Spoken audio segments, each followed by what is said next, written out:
Saudamos a todos vocês com a graça e a paz do Senhor Jesus.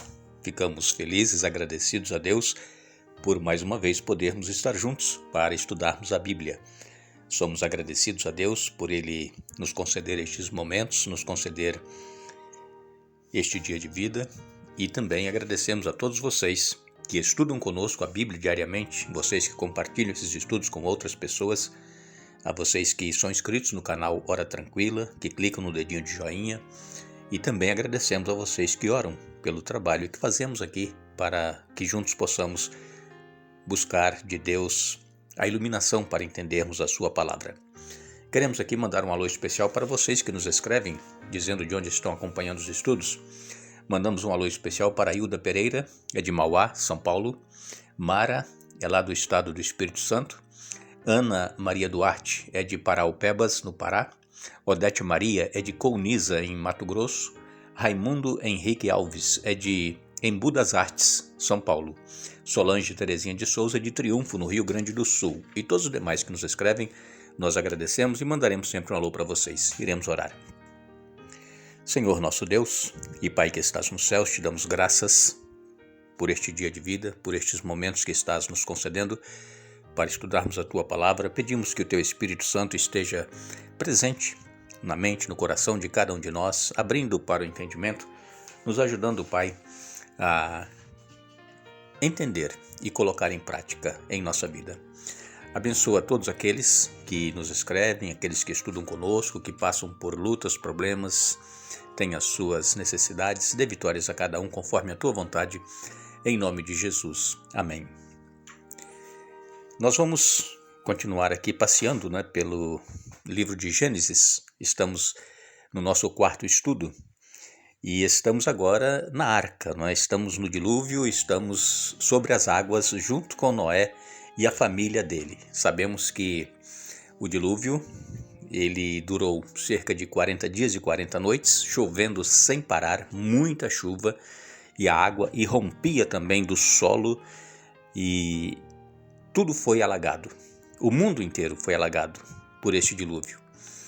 E então, depois de 40 dias e 40 noites, a chuva parou e Noé e a família estavam dentro da arca. E nos diz a palavra de Deus que durante 150 dias eles estiveram ali sobre as águas, dentro da arca. E Noé, então, ele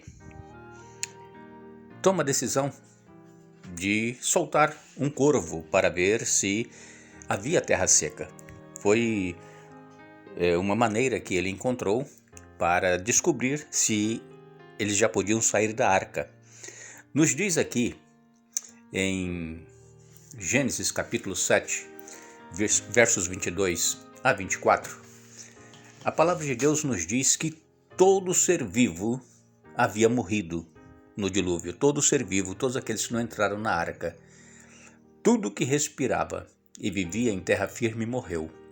Deus exterminou todos os seres vivos que havia na terra, os seres humanos, os animais domésticos, os animais que rastejavam pelo chão e as aves do céu, todos foram destruídos. Apenas Noé e os que estavam com ele na arca sobreviveram, e as águas do dilúvio cobriram a terra por 150 dias.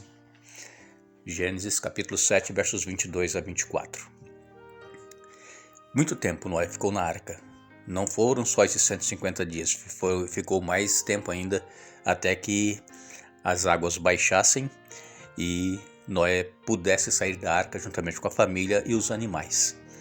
Vejam que aqui em Gênesis, no capítulo 8, no verso 1, Gênesis 8, versos 1 diz: Então Deus se lembrou de Noé e de todos os animais selvagens e domésticos que estavam com ele na arca.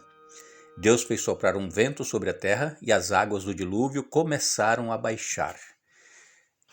Aqui o verso 1 do capítulo 8 começa dizendo: Deus se lembrou de Noé. Será que Deus havia se esquecido de Noé? Será que Deus, ele é como nós que colocamos algo no fogo para cozinhar e saímos para ver alguma coisa, esquecemos daquilo que está no fogo, de repente está queimando, está a panela derretendo? Será que Deus se esqueceu assim como nós esquecemos? Não, claro que não. Deus é a mesma forma que é usado lá onde diz que Deus se arrependeu de haver criado o homem. O arrependimento de Deus não é igual ao nosso arrependimento. Deus, ele se entristeceu com a situação do mundo que estava naquela ocasião, corrompido, mal, muita maldade, e Deus sentiu pesar o seu coração. E Deus precisou tomar a decisão de destruir o mundo naquela ocasião. Deus deu oportunidade para que as pessoas aceitassem a mensagem de Noé e entrassem na arca e fossem salvos. Infelizmente, dos que estavam vivos naquela ocasião do dilúvio, ninguém aceitou e todos morreram. Como eu disse essa semana, alguns antes do dilúvio haviam aceito a mensagem de Noé, criam na pregação dele, mas morreram antes do dilúvio. Agora, Deus se lembrou de Noé. Não é que Deus se esqueceu. Isto significa que Deus, ele teve aquele momento que ele disse assim: agora eu vou tirar Noé da arca. Já cumpriu o propósito do dilúvio, já destruiu todo o ser vivo que não entrou na arca, e então agora é hora de tirar Noé da arca também. Nós vemos que Deus, ele não é como nós seres humanos. E quando nós às vezes falamos a respeito de Deus, nós queremos igualá-lo a nós, seres humanos. O pensamento de Deus, o profeta Jeremias mesmo diz, que o pensamento de Deus não são os nossos pensamentos, o caminho de Deus não são os nossos caminhos. E então, quando Deus se lembrou de Noé, ele fez com que a chuva, que já havia passado, aquela água que havia inundado tudo, começasse a baixar. Começou a soprar um vento e fez com que a água começasse a baixar. Demorou alguns dias e em Gênesis, no capítulo 8 e no verso 2, nós lemos: as fontes subterrâneas pararam de jorrar e as águas torrenciais cessaram. Isso quando Deus já havia se lembrado de Noé e que iria tirá-lo da arca. Em Gênesis capítulo 8, no verso 16, nós lemos: saiam da arca, você e sua mulher, seus filhos e as mulheres de seus filhos.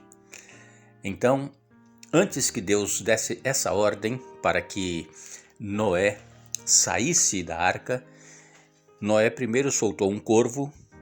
O corvo, ele foi, voou sobre as águas, não encontrou nenhum lugar e retornou para a arca. Não encontrou onde pousar, onde ficar.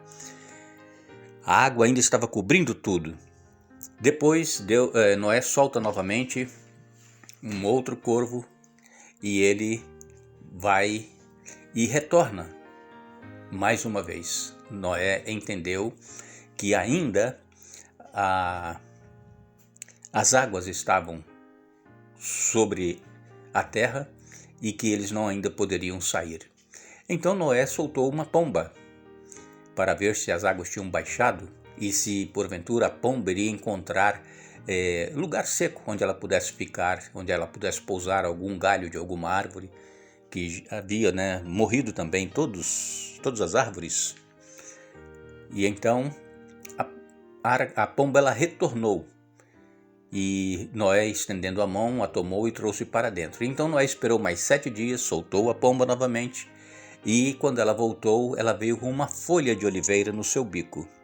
Então Noé entendeu que as águas estavam baixando.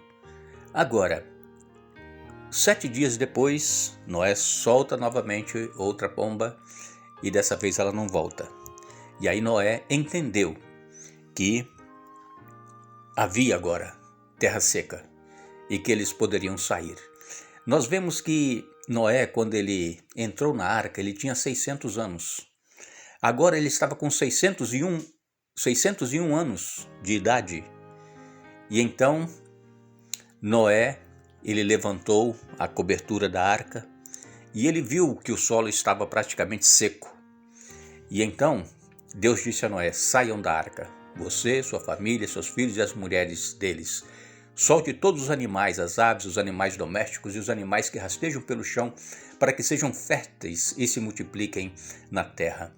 Noé, sua mulher, seus filhos e as mulheres deles desembarcaram. Todos os animais grandes e pequenos e as aves saíram. Em seguida, Noé construiu um altar ao Senhor e ali ofereceu um holocausto a alguns animais e também aves puras, animais puros e aves puras. Vejam que quando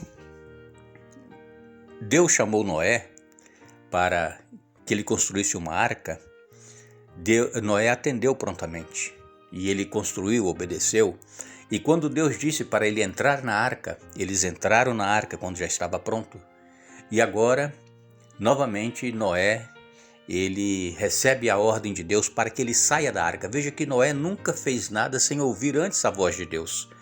E nós também precisamos fazer a mesma coisa. Se nós quisermos estar na presença de Deus, nós precisamos ouvir a sua voz através da sua palavra, através da Bíblia. Ele nos fala e ele nos mostra o que nós deveremos fazer, se nós deveremos ir ou se nós não deveremos ir.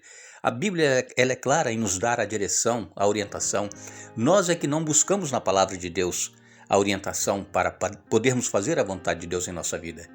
E aqui em Gênesis 8 diz que quando Noé saiu da arca, ele ergueu um altar e ofereceu ali sacrifício de holocaustos ao Senhor. É a primeira vez que é relatado na Bíblia sobre um altar. Até aqui no capítulo 8 não havia nenhuma citação de que altares haviam sido construídos para oferecer sacrifícios ao Senhor.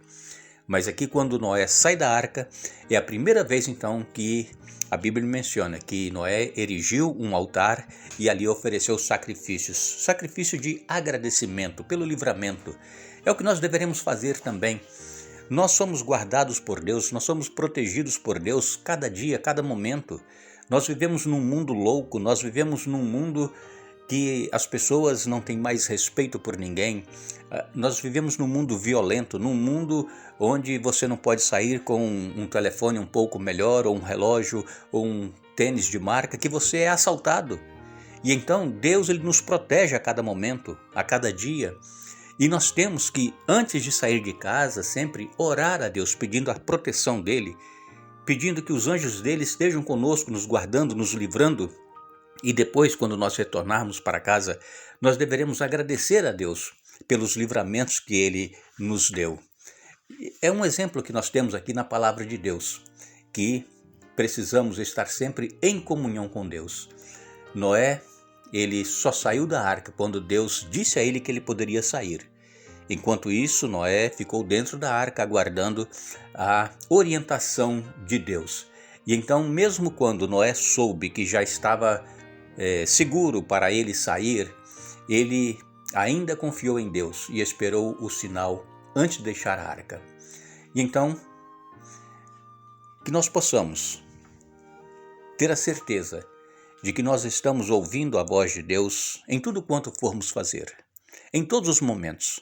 Nós precisamos orar a Deus, nós precisamos estar em comunhão com Ele, ter intimidade com Ele, e saber quando é que Deus está nos falando e quando não é Deus que está nos falando. Porque a nossa mente é um campo de batalha. É um campo de batalha espiritual. Nós temos Deus que nos fala através do seu Santo Espírito, nos mostra, nos orienta, mas temos também Satanás, que ele procura colocar na nossa mente desejos de fazermos coisas a hora que nós achamos que nós poderemos fazer e também de fazer as coisas erradas. Então nós precisamos conhecer a voz de Deus e saber que é Ele que está nos falando. Nós agradecemos a todos, mais uma vez, que estiveram conosco estudando a Bíblia. Voltaremos amanhã, Deus assim nos permitindo, mas nos lembremos que todas as coisas foram feitas por intermédio dEle e sem Ele, nada do que foi feito se fez. João, capítulo 1, verso 3. Que Deus nos abençoe.